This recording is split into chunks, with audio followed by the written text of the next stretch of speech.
Hello दोस्तों, स्वागत है आप सभी का एक्सीलेंट गाइड के इस ऑनलाइन प्लेटफॉर्म पे। दोस्तों, यहाँ हम SSC GD, Agniveer, police constable, SSC MTS, Agniveer तथा अन्य एक दिवसीय एग्जाम के लिए जीके जीएस को पढ़ेंगे। तो ये हमारी सीरीज टॉप 30 सीरीज की जो टॉप 30 सीरीज चल रही है, इसमें 30 प्रश्न होंगे जो आपके एग्जाम के लिए बेहद महत्वपूर्ण है। तो आज की क्लास को शुरू करते हैं। यदि आप चैनल पर नए हैं तो चैनल को सब्सक्राइब कर दीजिए, साथ ही बेल आइकन को दबा दीजिए। तो आज की क्लास को शुरू करते हैं। पहला क्वेश्चन हमारे स्क्रीन पर आ चुका है। प्रकाश संश्लेषण के लिए जरूरी होती है। ऑप्शन ए है जल की, ऑप्शन बी है पर्णहरित की, ऑप्शन सी है धूप की, ऑप्शन डी है इनमें सभी की। तो बताइए कौन सा हो जाएगा यहाँ पे सही उत्तर।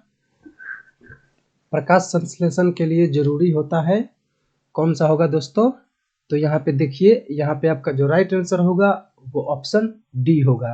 इनमें सभी की जरूरत होती है प्रकाश संश्लेषण के लिए। समझ गए? अगले प्रश्न को देखते हैं। फिर प्रश्न संख्या 2 है, प्रकाश संश्लेषण की प्रक्रिया में क्या बाहर निकलता है? Option A hydrogen, option B carbon dioxide, option C oxygen और ऑप्शन डी, ऑप्शन यहाँ पे डी लिख दीजिए, मिस्टेक से एफ हो गया है, तो ऑप्शन डी है क्लोरीन। तो बताइए कौन सा हो जाएगा सही उत्तर। प्रकाश संश्लेषण की प्रक्रिया में क्या बाहर निकलता है दोस्तों? तो यहाँ पे आपका ऑप्शन सी होगा, ऑक्सीजन। ठीक है, ऑप्शन सी आपका राइट हो जाएगा। अगले प्रश्न को फिर देखते हैं। प्रश्न संख्या 3 है, वर्गीकरण की सबसे छोटी इकाई क्या है? ऑप्शन ए कुल, ऑप्शन बी गण जिसे वर्ग कहते हैं, ऑप्शन सी जाति और ऑप्शन डी है जीनस। तो कौन सा हो जाएगा सही उत्तर? कौन सा होगा दोस्तों बताइए। वर्गीकरण की सबसे छोटी इकाई है, तो यहाँ पे आपका ऑप्शन सी होगा राइट, जाति। ठीक है, अगले प्रश्न को देखते हैं। प्रश्न संख्या 4, सबसे लंबी जीवित वृक्ष है। Option A eucalyptus, option B sequoia, option C देवदार और ऑप्शन डी है परनांग। तो ये 4 ऑप्शन दिए गए हैं, आपको बताना है कि सबसे लंबी जीवित वृक्ष कौन है। कौन सा हो जाएगा दोस्तों सही उत्तर? तो यहाँ पे ध्यान दीजिएगा, यहाँ पे आपका ऑप्शन बी होगा राइट, सिकुआ। ठीक है, अगले प्रश्न को देखते हैं। फिर प्रश्न संख्या 5 है कि निम्नलिखित में से किसमें प्रोटीन का सबसे अधिक स्रोत पाया जाता है? ऑप्शन ए उड़द, ऑप्शन बी चना, ऑप्शन सी मटर और ऑप्शन डी है सोयाबीन। तो बताइए कौन सा हो जाएगा सही उत्तर। किसमें प्रोटीन का सबसे अधिक स्रोत पाया जाता है दोस्तों, बताइए। हाँ बिल्कुल, यहाँ पे आपका ऑप्शन डी होगा राइट, सोयाबीन। दोस्तों, सोयाबीन का प्रदेश आपसे पूछा जाता है एक प्रश्न हमेशा, सोयाबीन का प्रदेश किसे कहा जाता है? तो ध्यान रखिएगा, मध्य प्रदेश को, मध्य प्रदेश को सोयाबीन का प्रदेश कहा जाता है। और ये चीज आपके एग्जाम में बहुत बार पूछ लिया गया है, इस बात को ध्यान रखिएगा। अगले प्रश्न को देखते हैं। प्रश्न संख्या 6, तारपीन का तेल प्राप्त किया जाता है। ऑप्शन ए नेटम से, ऑप्शन बी साइकस से, ऑप्शन सी देवदार से और ऑप्शन डी है चीड़ से। तो बताइए कौन सा हो जाएगा सही उत्तर। कौन सा होगा दोस्तों? तारपीन का तेल प्राप्त किया जाता है, तो यहाँ पे आपका जो ऑप्शन डी है वो बिल्कुल राइट है, चीड़ से। अगले प्रश्न को देखते हैं। प्रश्न संख्या 7, बांस को किसमें वर्गीकृत किया जाता है? ऑप्शन ए वृक्ष, ऑप्शन बी घास, ऑप्शन सी झाड़ और ऑप्शन डी है इनमें से कोई नहीं। तो बताइए कौन सा होगा सही उत्तर। बांस जो होती है वो किसमें वर्गीकृत किया जाता है, ये बताना है आपको। कौन सा हो जाएगा सही उत्तर। तो दोस्तों, प्रश्न संख्या 7 का राइट आंसर ऑप्शन बी होगा, घास। ठीक है, अगले प्रश्न को देखते हैं। फिर प्रश्न संख्या 8 है, जैव ईंधन किसके बीज से प्राप्त होता है? ऑप्शन ए जामुन, option B jacaranda, option C jatropha और ऑप्शन डी है जूनिपर। तो बताइए कौन सा हो जाएगा सही उत्तर। जैव ईंधन किसके बीज से प्राप्त होता है दोस्तों? कौन हो जाएगा सही उत्तर। तो यहाँ पे ध्यान दीजिएगा, आपका ऑप्शन सी बिल्कुल राइट होगा, जेट्रोफा। ठीक है, अगले प्रश्न को देखते हैं। प्रश्न संख्या 9 है, किस पादप को शाकीय भारतीय डॉक्टर कहते हैं? ऑप्शन ए आंवला, ऑप्शन बी आम, ऑप्शन सी नीम और ऑप्शन डी है तुलसी। तो बताइए कौन सा हो जाएगा सही उत्तर। किस पादप को शाकीय भारतीय डॉक्टर कहते हैं? दोस्तों यदि आप चैनल पर नए हैं तो चैनल को सब्सक्राइब कर लीजिए, साथ ही बेल आइकन को दबा दीजिए ताकि भविष्य में हम लोग जितने भी वीडियो डालें उसका सही समय पे आपको नोटिफिकेशन मिल जाए। यहाँ पे सभी प्रकार के एग्जामों की तैयारी कराई जाती है ऑब्जेक्टिव एमसीक्यू रूप में, जो आपके एग्जाम के लिए बहुत महत्वपूर्ण होती है। ठीक है, तो चैनल को सब्सक्राइब कर दीजिएगा। बताइए प्रश्न संख्या 9 का सही उत्तर क्या होगा दोस्तों। तो देखिए यहाँ पे आपका ऑप्शन ए हो जाएगा बिल्कुल सही, आंवला। अगले प्रश्न को देखते हैं फिर। प्रश्न संख्या 10 है, 5 जगत वर्गीकरण किसने किया था? Option A Whittaker, option B Haeckel, option जो सी है वो है लिनियस और ऑप्शन डी है कोपलैंड। तो बताइए कौन सा हो जाएगा सही उत्तर। 5 जगत वर्गीकरण किसने किया था दोस्तों? बताइए कौन सा हो जाएगा प्रश्न संख्या 10 का। तो ध्यान दीजिएगा, यहाँ पे आपका ऑप्शन ए बिल्कुल सही है, विटटेकर। ठीक है, अगले प्रश्न को देखते हैं फिर। प्रश्न संख्या 11, मेंडल ने किस पौधे पर संकरण प्रयोग किया? Option A chickpea, option B है सरसों, ऑप्शन सी है चना और ऑप्शन डी है मटर। तो बताइए कौन सा हो जाएगा सही उत्तर। ये क्वेश्चंस मैंने पिछले क्लास में भी कराया है इससे संबंधित, तो पिछले वाली भी आप देख सकते हैं। तो यहाँ पे बताइए कौन सा हो जाएगा सही उत्तर। तो दोस्तों आपका जो ऑप्शन डी है वो बिल्कुल करेक्ट है, मटर। ठीक है, अनुवंशिकी के पिता पूछा जाए दोस्तों, एक बात याद रखिएगा, अनुवंशिकी। अनुवंशिकी जिसे इंग्लिश में हम लोग जेनेटिक्स कहते हैं, तो जो अनुवंशिकी के पिता हैं उस बात को याद रखिएगा, वो मेंडल ही हैं। इनका पूरा नाम जो होता है वो ग्रेगर जोहान मेंडल होता है। अगले प्रश्न को देखते हैं फिर। प्रश्न संख्या 12, प्रयोगशाला में सर्वप्रथम डीएनए का संश्लेषण किया था? ऑप्शन ए मेलर ने, ऑप्शन बी खुराना ने, ऑप्शन सी डी ब्रिज ने और ऑप्शन डी है केल्विन ने। तो बताइए कौन सा हो जाएगा सही उत्तर। प्रयोगशाला में सर्वप्रथम डीएनए का संश्लेषण किया था, कौन सा हो जाएगा। तो यहाँ पे आपका ऑप्शन बी बिल्कुल करेक्ट है, खुराना ने। ठीक है, अगले प्रश्न को देखते हैं फिर। प्रश्न संख्या 13, कोशिका की आत्महत्या की थैली कहलाता है? Option A lysosome, option B ribosome, option C nucleosome और ऑप्शन डी गोल्जी काय। तो बताइए, ये बहुत इंपॉर्टेंट क्वेश्चन है, आपके एग्जाम में बहुत बार पूछा जा चुका है। कोशिका की आत्महत्या की थैली कहलाता है, कौन सा हो जाएगा इसका सही उत्तर। तो दोस्तों यहाँ पे ध्यान दीजिएगा, आपका ऑप्शन ए जो लाइसोसोम है वो बिल्कुल करेक्ट है। अगले प्रश्न को देखते हैं। प्रश्न संख्या 14, 80% से अधिक कोशिका में पाए जाने वाला पदार्थ है? Option A protein, option B चर्बी, ऑप्शन सी खनिज और ऑप्शन डी है जल। तो बताइए कौन सा हो जाएगा सही उत्तर। 80% से अधिक कोशिका में पाए जाने वाला पदार्थ कौन है, आपको बताना है, कौन सा हो जाएगा सही उत्तर। तो दोस्तों ध्यान दीजिएगा, यहाँ पे आपका ऑप्शन डी बिल्कुल करेक्ट है, राइट आंसर जल हो जाएगा। अगला प्रश्न को देखते हैं। प्रश्न संख्या 15, कोशिका का रसोई घर किसे कहा जाता है? Option A leucoplast, option B chromoplast, option C रिक्तिका और ऑप्शन डी क्लोरोप्लास्ट। तो बताइए कौन सा हो जाएगा सही उत्तर। कोशिका का रसोई घर किसे कहा जाता है दोस्तों, कौन सा हो जाएगा सही उत्तर। तो यहाँ पे आपका जो ऑप्शन डी है वो बिल्कुल करेक्ट है, क्लोरोप्लास्ट। समझ गए, क्लोरोप्लास्ट। वीडियो पसंद आई तो इसको लाइक कर दीजिएगा। प्रश्न संख्या 16 है, माइटोकॉन्ड्रिया की खोज किसने की? Option A Altmann, option B de Duve, option C Palade और ऑप्शन डी है बोवेरी। तो बताइए कौन सा हो जाएगा सही उत्तर। माइटोकॉन्ड्रिया की खोज किसने की दोस्तों। तो यहाँ पे जो आपका राइट आंसर होगा वो अल्टमैन हो जाएगा, ऑप्शन ए। ठीक है, इसके आगे देखते हैं फिर। प्रश्न संख्या 17 है, माइटोकॉन्ड्रिया किसमें अनुपस्थित होता है?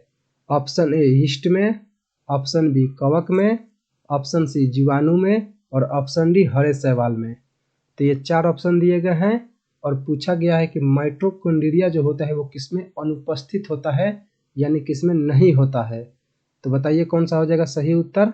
तो दोस्तों जो आपका ऑप्शन सी है बैक्टीरिया, जीवाणु, जीवाणु को इंग्लिश में बैक्टीरिया कहते हैं, तो ये हो जाएगा यहाँ पे राइट आंसर। इसमें माइटोकॉन्ड्रिया अनुपस्थित होता है। अगले प्रश्न को देखते हैं, प्रश्न संख्या 18। जीव द्रव्य शब्द का प्रयोग सर्वप्रथम किसने किया था? ऑप्शन ए डार्विन ने, ऑप्शन बी पुरकिंजे ने, ऑप्शन सी जॉन रे ने और ऑप्शन डी है हैचिंसन ने। तो बताइए कौन सा हो जाएगा सही उत्तर। जीव द्रव्य शब्द का प्रयोग सर्वप्रथम किसने किया था दोस्तों? ऑप्शन 4 हैं, बताइए कौन सा हो जाएगा सही उत्तर। तो यहाँ पे ध्यान दीजिएगा, आपका ऑप्शन बी होगा राइट आंसर, पुरकिंजे ने। ठीक है, अगले प्रश्न को देखते हैं फिर। प्रश्न संख्या 19 है, जीव द्रव्य जीवन का भौतिक आधार है, यह किसका कथन है? Option A Henry, option B Lamarck, option C Huxley और ऑप्शन डी है ट्रेविरेनस। तो बताइए कौन सा हो जाएगा सही उत्तर। जीव द्रव्य जीवन का भौतिक आधार है, यह किसका कथन है आपको बताना है। तो दोस्तों यहाँ पे आपका ऑप्शन सी बिल्कुल राइट होगा, हक्सले ने। अगले प्रश्न को देखते हैं, प्रश्न संख्या 20 है, न्यूक्लियस के बाहर डीएनए कहाँ मिलता है? ऑप्शन ए गोल्गी काय, option B ribosome, option C mitochondria और ऑप्शन डी है अंतद्रव्य जालिका। तो बताइए कौन सा हो जाएगा सही उत्तर। न्यूक्लियस के बाहर, न्यूक्लियस का हिंदी दोस्तों केंद्रक होता है, तो केंद्रक के बाहर डीएनए कहाँ मिलता है या न्यूक्लियस के बाहर डीएनए कहाँ मिलता है? तो यहाँ पे आपका जो राइट आंसर होगा वो ऑप्शन सी होगा, माइटोकॉन्ड्रिया। अगले प्रश्न को देखते हैं, प्रश्न संख्या 21। स्वतंत्रता के बाद विकसित किया गया पहला बंदरगाह था?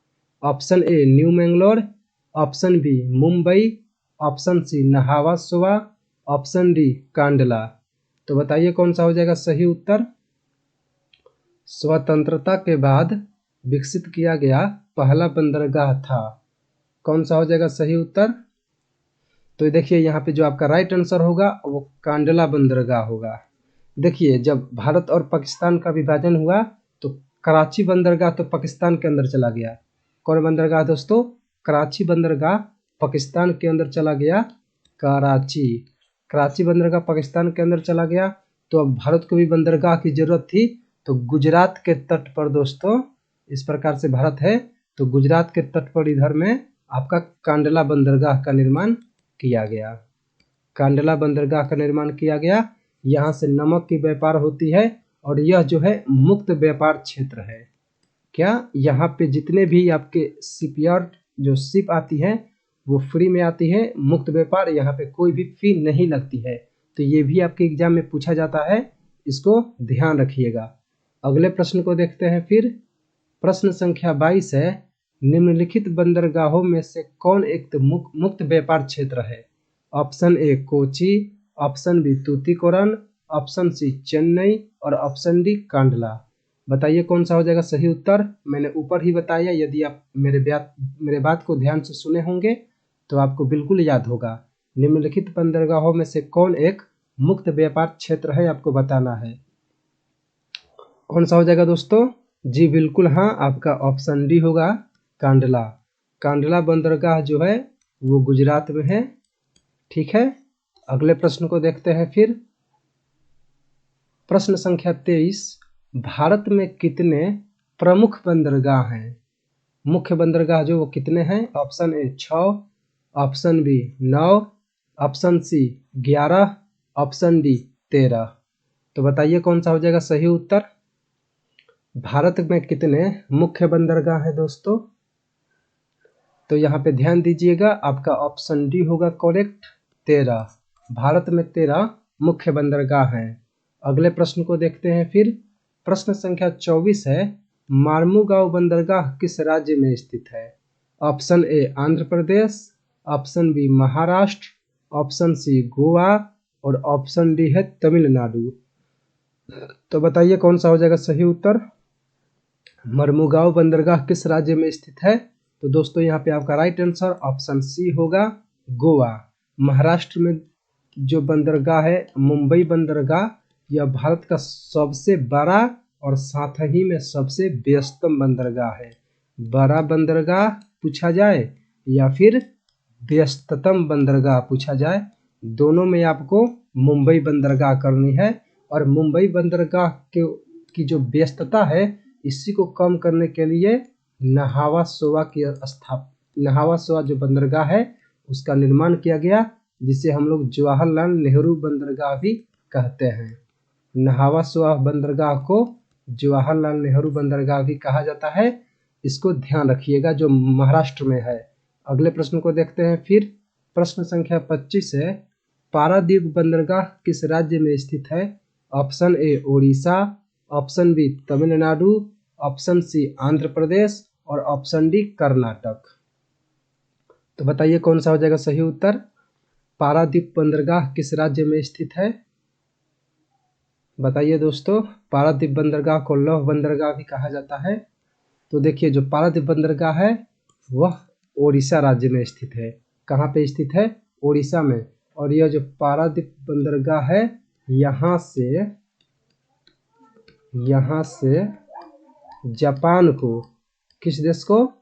जापान को क्या निर्यात किया जाता है? तो लौह अयस्क दोस्तों निर्यात किया जाता है। ये बहुत बहुत इम्पोर्टेंट है, इस बात को ध्यान रखिएगा। अयस्क निर्यात होता है, आप कर लीजिए, होता है। और कहाँ से होता है? तो जो लौह अयस्क आता है वो बैलाडीला क्षेत्र से आता है। कहाँ से? बैलाडीला क्षेत्र से। बैलाडीला क्षेत्र कहाँ है? छत्तीसगढ़ में। छत्तीसगढ़, ठीक है।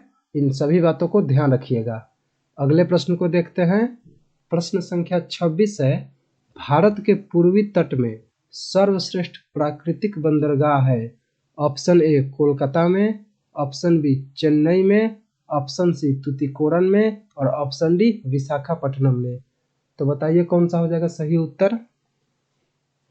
भारत के पूर्वी तट में सर्वश्रेष्ठ प्राकृतिक बंदरगाह आपको बताना है। इस प्रकार से आपके भारत का तट है, तो ये हो जाएगा आपका पूर्वी तट, ये पूरा। तो आपको बताना है कौन सा हो जाएगा सही उत्तर। तो दोस्तों यहाँ पे जो विशाखापट्टनम बंदरगाह है, ये आपका बिल्कुल करेक्ट हो जाएगा। विशाखापट्टनम बंदरगाह विशाखापट्टनम में स्थित है। अगले प्रश्न को देखते हैं। प्रश्न संख्या 27 है, कोलकाता किस प्रकार का बंदरगाह है? ऑप्शन ए नौसैनिक, ऑप्शन बी तेल, ऑप्शन सी प्राकृतिक और ऑप्शन डी नदीय। तो जो कोलकाता बंदरगाह है वो किस प्रकार का बंदरगाह है, आपको बताना है कौन सा हो जाएगा सही उत्तर। तो दोस्तों ध्यान रखिएगा, ऑप्शन डी आपका हो जाएगा राइट आंसर, नदीय बंदरगाह है, ठीक है। अगले प्रश्न को देखते हैं। फिर वीडियो को लाइक भी कर दीजिएगा दोस्तों। जवाहरलाल नेहरू बंदरगाह कहाँ स्थित है? Option A Paradip, option B Kochi, option C Mumbai और ऑप्शन डी है कोलकाता। तो कौन सा हो जाएगा सही उत्तर। मैंने ऊपर ही बताया था कि एक महाराष्ट्र में बंदरगाह है जिसे जवाहरलाल नेहरू बंदरगाह भी कहा जाता है, वो। तो देखिए यहाँ पे आपका राइट आंसर ऑप्शन सी होगा, मुंबई, ठीक है। इसका अन्य नाम भी है नहावा सोवा बंदरगाह, ठीक है। अगले प्रश्न को देखते हैं। फिर प्रश्न संख्या जो 29 है वो है कि भारत के निम्नलिखित राज्यों में से कौन रेल सेवा से वंचित है? Option A Tripura, option B Sikkim, option C Arunachal Pradesh और ऑप्शन डी मिजोरम। कौन सा हो जाएगा सही उत्तर। निम्नलिखित राज्यों में से कौन रेल सेवा से वंचित है? इसका अर्थ है कि कौन ऐसा राज्य है जहां रेल परिवहन की सुविधा उपलब्ध नहीं है। तो दोस्तों आपका ऑप्शन बी यहाँ पे राइट होगा, सिक्किम, ठीक है। सिक्किम में रेल सेवा उपलब्ध नहीं है। तो ये हमारा आज का अंतिम प्रश्न है, प्रश्न संख्या 30। भारत में अंतःस्थलीय जलमार्ग के लिए प्रयोग की जाने वाली नदी कौन सी है? Option A Ganga, option B Kaveri, option C Mahi और ऑप्शन डी है लूनी। तो बताइए कौन सा हो जाएगा सही उत्तर। भारत में अंतःस्थलीय जलमार्ग के लिए प्रयोग की जाने वाली नदी कौन सी है, आपको बताना है कौन सा हो जाएगा यहाँ पे सही उत्तर। तो दोस्तों यहाँ पे आपका राइट आंसर ऑप्शन ए होगा, गंगा नदी। तो उम्मीद करता हूँ कि ये 300 प्रश्न आपको बहुत अच्छे से समझ में आ गए होंगे। आप यदि इसका PDF लेना चाहते हैं तो टेलीग्राम पर आ जाइए, हमारे टेलीग्राम पे ये बिल्कुल उपलब्ध हो जाएगा। यदि आप चैनल पे नए हैं तो चैनल को सब्सक्राइब कर दीजिए ऐसे ही वीडियो को देखने के लिए। यदि आप किसी भी कॉम्पिटिटिव एग्जाम, किसी भी प्रतियोगी परीक्षा की तैयारी कर रहे हैं तो एक्सीलेंट गाइड आपको इसमें बहुत योगदान निभाएगा। तो आज की क्लास को यहीं पे समाप्त करते हैं। आप सभी को जुड़ने के लिए धन्यवाद। जय हिंद।